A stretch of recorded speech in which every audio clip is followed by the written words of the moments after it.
பிரவீன்ராஜ் எப்போ வருவாங்கன்னு கேட்டுட்டு இருந்தீங்க. அவர் வந்துட்டாரு.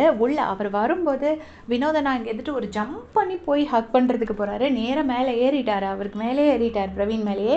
2 பேரும் ரொம்ப ஃப்ரெண்ட்ஸ் போல இருக்குது. எனக்கு உண்மையிலே மறந்து போச்சுங்க ஃபஸ்ட்டு மந்த்தெல்லாம் யார் ஃப்ரெண்ட்ஸாக இருந்தாங்கன்னு.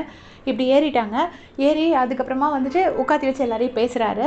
அந்த கார்டன் ஏரியா சோஃபா இருக்குல்ல, அந்த சோஃபாவில் வந்து வினோத் உட்காந்துருக்காரு. இந்த பக்கம் பீன் பேக் போட்டு விக்ரம், அப்புறம் அரோரா, சபரி எல்லாருமே இருக்காங்க. இவர் வந்து பேச்சு கொடுக்குறாரு. பிரவீன்ராஜ் வந்து பேச்சு கொடுக்குறாரு. என்ன சொல்கிறாருன்னா, இந்த கேமை வின் பண்ணணுங்கிற இதில் நீங்கள் எல்லாமே உங்களோட மனிதாபிமானத்தை இழந்துட்டீங்க. கேமை நினச்சி யாருமே உங்களுக்கு நீங்கள் உண்மையாக இல்லை, அந்த மனிதாபிமானத்தை சாவடிச்சிட்டிங்க மொத்தமாக அப்படின்னு சொல்கிறாரு. விக்ரமை பார்த்துட்டு இதை சொல்கிறாரு. விக்ரம் அப்படி ஷாக்காகி கேட்குறாரு. அரோராலாம் அப்படி ஷாக் ஆகி பார்க்குறாங்க. சாண்ட்ரா இருக்காங்க அந்த பீன் பேக்கில். அங்கே பார்த்தீங்கன்னா வினோதும் பிரவீன் காந்தியும் உட்காந்துருக்காங்க. அப்போ வந்துட்டு அங்கே இருந்துட்டு அவர் சொல்கிறாரு, ஏய் இப்போ நீ எல்லாத்தையும் சொல்கிறல்ல, இந்த வேலை தான் நீயே இங்கே வந்து பார்த்த. இருந்த 30 நாளுமே சும்மா எல்லாரையும் பின்னாடி பேசிட்டு பயாஸ்டாக தான் நீ இருந்த அப்படின்னு சொல்கிறாரு.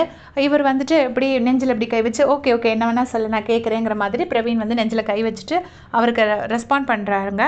அதுக்கு பிரவீன் வந்துட்டு என்ன பதில் சொல்கிறாருன்னா, நீ வந்து 90 நாளாக இங்கே என்ன பண்ணேன்னு எனக்கு தெரியல, நான் 33 நாளில் சம்பாதிச்சதை நீ 90 நாளில் சம்பாதிக்க முடியுமான்னு எனக்கு தெரியாது அப்படின்னு சொல்கிறாரு. எனக்கு என்னவோ இது கொஞ்சம் காமெடி ஃபைட்டாக இருக்குமோ அப்படிங்கிற மாதிரி தோணுது. ஆனால் அரோராவோட ஃபேஸ் வந்து கொஞ்சம் சீரியஸாக தான் இருக்குது.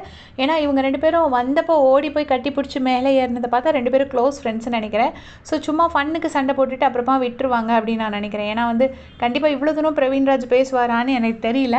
அதை பற்றி உங்களுடைய கமெண்ட் சொல்லுங்கள். 2 பேரும் எப்படி ஃப்ரெண்ட்ஸாக இருந்தாங்களா, இல்லை இருக்கும்போது சண்டை போட்டுட்டு போனாங்களான்னு உங்கள் யாருக்காவது கொஞ்சம் ஞாபகம் இருந்துச்சுன்னா மறக்காமல் சொல்லுங்கள். என்னை பொறுத்தளவில் பிரவீனோட ஹார்ட் ஒர்க் அண்ட் அவர் ஒரு நான் ஸ்டாப்பாக அவர் ஃபுல்லாக ஹார்ட் அண்ட் சோல் இந்த கேமுக்கு கொடுத்தாரு. சுபிக்ஷா மாதிரி தான் பிரவீனும் ஃபுல் எஃபர்ட் போட்டார். அது மட்டும் தான் எனக்கு ஞாபகம் இருக்குது. பற்றி உங்களுடைய கமெண்ட்ஸை சொல்லுங்கள். தேங்க்ஸ் ஃபார் வாட்சிங்.